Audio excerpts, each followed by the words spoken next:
इस दिन भगवान विष्णु की पूजा आरंभ हुई, जिसे संपूर्ण एकादशी समर्पित है।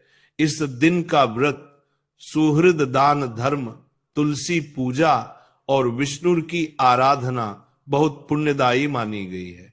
यदि हम देखें तो इस एकादशी की तिथि 15 नवंबर को सुबह 12:49 AM से आरंभ होती है और 16 नवंबर की सुबह 2:37 तक चलती है।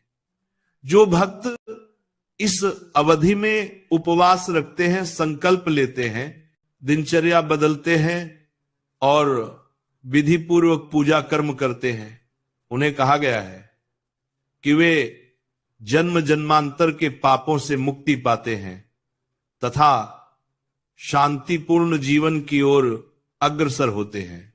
उपवासरण प्राण का शुभ समय 16 नवंबर के दिन दोपहर 1:10 PM से 3:18 PM के बीच निर्धारित है।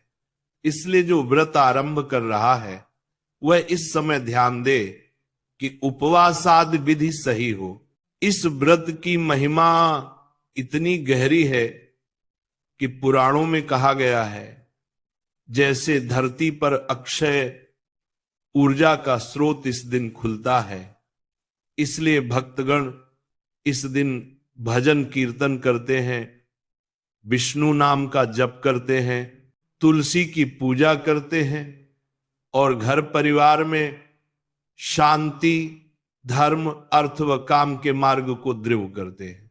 कहते हैं कि यदि इस एकादशी पर दान धर्म करें, ब्राह्मण व साधु को भोजन दें, गरीबों की सेवा करें, तो उस सेवा का फल 7 जन्मों तक रहता है।